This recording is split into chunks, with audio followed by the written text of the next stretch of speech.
బుద్ధుడు ఆగరా. ఆగవెసిరి, వదరా. ఏం చేస్తున్నావు నువ్వు? ఒసేయ్, ఇవాళ ఎంతో చూస్తానే, లేకపోతే కావాలని నాతోనే గొడవ పెట్టుకుంటావా? అరే బుద్ధుడా ఆగరా. అయ్యో అయ్యో అయ్యో, మీరిద్దరూ ఏం చేస్తున్నారో మీకు అర్థమవుతుందా? పెద్దవాళ్ల మాటల్ని పెడచెవిని పెట్టే అంత పెద్దవాళ్ళు అయిపోయారా?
నేను ప్రేమించిన అమ్మాయి దూరం అవడంతో ఇంక నా జీవితంలో ప్రేమే లేదనుకున్నాను. ఎంతగా అంటే నేను ప్రేమించిన నా రాధను కూడా మర్చిపోయేంతగా.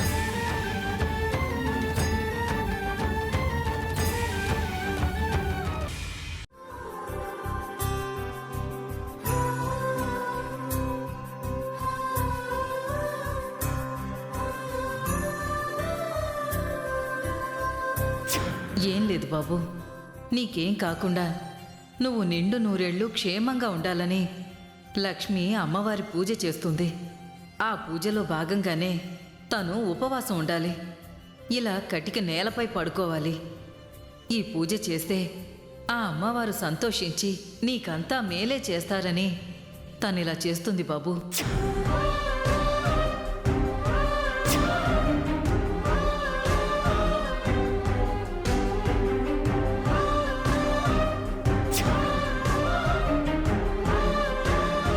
ఈ రోజు నా కూతురు పెళ్లి ఆగిపోకుండా జరుగుతుందంటే దానికి కారణం నీ భార్య.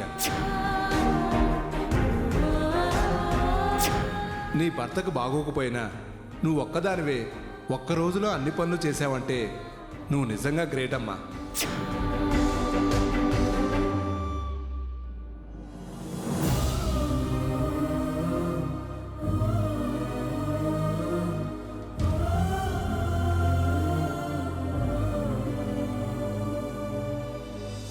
అమ్మ లక్ష్మి, ఇంత పొద్దుపోయినా ఇంకా మెలకుగానే ఉన్నావేంటమ్మా?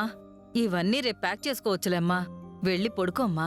లేదు పిన్ని, రేపు ఉదయానికల్లా వీటిని పెళ్లి వాళ్ళ ఇంటికి పంపించాలి. లేదంటే మళ్ళీ మాటొస్తుంది. అది నాకు ఇష్టం లేదు. అందుకే ఇవన్నీ ప్యాక్ చేశాకే పడుకుంటాను. నువ్వు వెళ్ళి పడుకో పిన్ని. అమ్మా, నువ్వు ఒక్కదానివేలా కష్టపడుతుంటే నాకు మాత్రం ఎలా నిద్రొస్తుంది? నేను కూడా నీకు సాయం చేస్తాను. అయ్యో వద్దు పిన్ని, అసలే ఉదయాన్నే లేచి నువ్వు చేయాల్సిన పనులు చాలానే ఉన్నాయి. మళ్ళీ ఇప్పుడు ఈ పనులన్నీ ఎందుకు? నేను చూసుకుంటానులే. ఈ వయసులో నువ్వు ఎక్కువసేపు మేల్కొని ఉండడం మంచిది కాదు. వెళ్ళి పడుకో. నీ గురించి తప్ప మా అందరి గురించి ఆలోచిస్తావు. ప్రసాద్ బాబుకి మాట రాకుండా ఉండాలని నువ్వు ఒక్కదానివే కష్టపడుతున్నావు. నిన్నెలా చూస్తుంటే నాకు చాలా సంతోషంగా ఉంది తల్లి. ఇవన్నీ తొందరగా పూర్తి చేసి నువ్వు కూడా పడుకోమ్మా. సరే పిన్ని.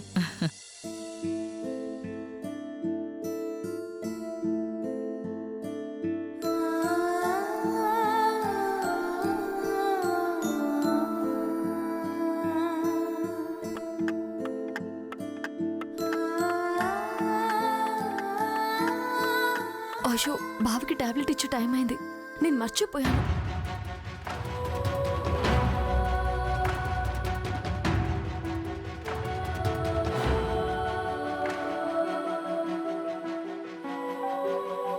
అదేంటండి, ఇంత పొద్దుపోయినా మీరు ఇంకా పడుకునే లేదు?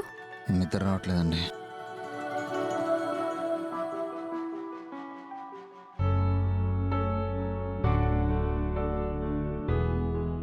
టాబ్లెట్ వేసుకోండి.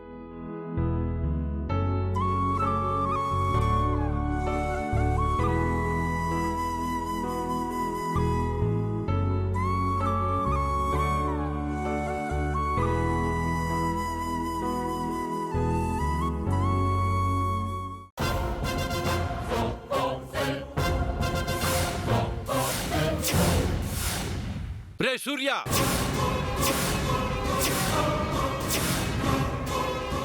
మీ ఇద్దరికి పెళ్ళయిందా? అంటే నాన్న అది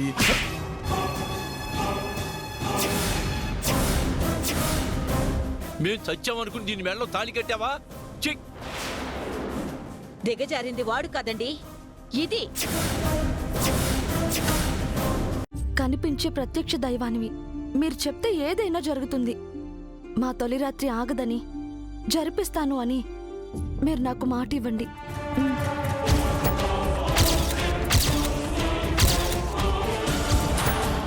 నేను పెట్టించిన ముహూర్తానికి మా కార్యం జరిపిస్తానని దైవ సాక్షిగా నాకు ప్రమాణం చేయండి.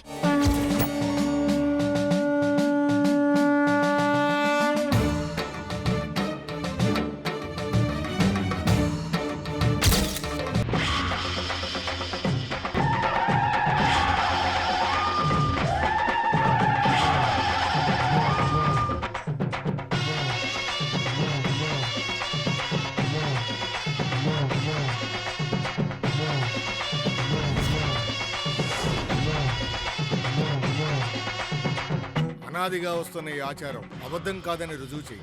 నీవు సత్యమైన తల్లివని మరోసారి నిరూపించమ్మా.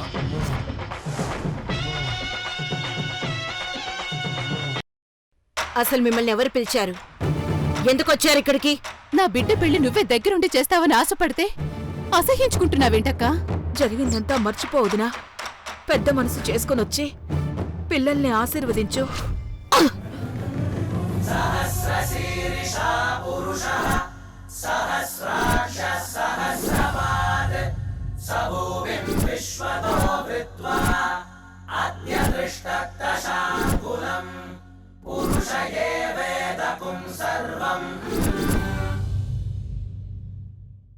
ఇప్పుడు చెప్పండి, మీకేం కావాలి? ఒకరిని చంపాలి.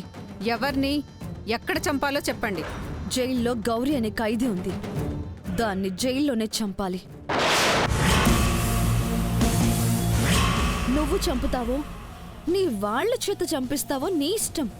నువ్వు అలా చేస్తే నీకు కావలసినంత డబ్బిస్తాను. అలాగేనమ్మా.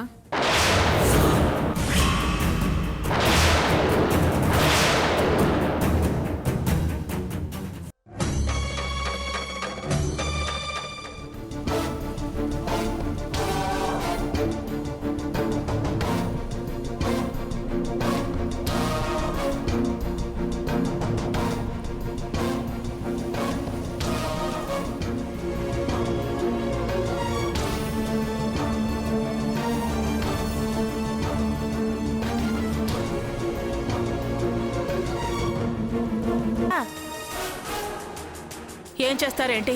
తిరగబడతారా? అడ్డం పడతారా? ఎక్స్ట్రా చేస్తే లాగవతల పడేస్తాను. అబ్బా, చచ్చింది కాలు. అబ్బా, ఎవరైనా అమ్మా.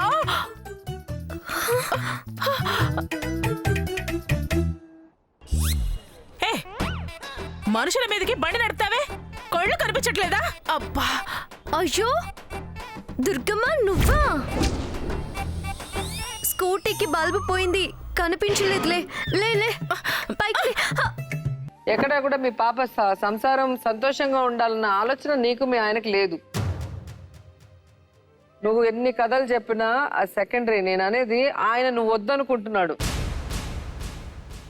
ఫ్రిడ్జ్ వెనకాల దాక్కుంటే తలుపు తీని ఇలా నేను చూసినా అంటే ఎవరా నేను తీయను పో అన్నది మేడం. పిల్లల్ని సాకాలి అంటే కనుక మరి ఏం చేయాలి? ఆదుకోవాలి మేడం సార్, తప్పులేదు. కానీ నేను చూసాను సార్ ఆ రోజు. మీ అందం వెనుక ఒక భయంకరమైనటువంటి విషపూరితమైనటువంటి వ్యక్తిత్వం కలిగినటువంటి మనుషులు మీరు. ఆ బిడ్డని డిఎన్ఏ టెస్ట్ చేస్తే ఈయన బిడ్డ అనే తెలుస్తుంది. ఖచ్చితంగా అమ్మాయి జైలుకి పోతుంది. ఏ రోజుటికి అమ్మాయి భార్య కాలేదు. వీళ్ళిద్దరు గొడవలో నువ్వు ఎంటర్ అవ్వటమే ఫస్ట్ తప్పు. రెండో తప్పు దాన్ని కంటిన్యూ చేయటం. మూడో తప్పు నీకు ఎస్కేప్ అయ్యే అవకాశం ఉన్నా కూడా నేను వెళ్ళను అంటాం. సో అది ఏమి ఇస్తారనేది మీరు అడగండి. నేనేమో మేడం ఇప్పుడు రాదు. ఆమెతో ఉంటాను.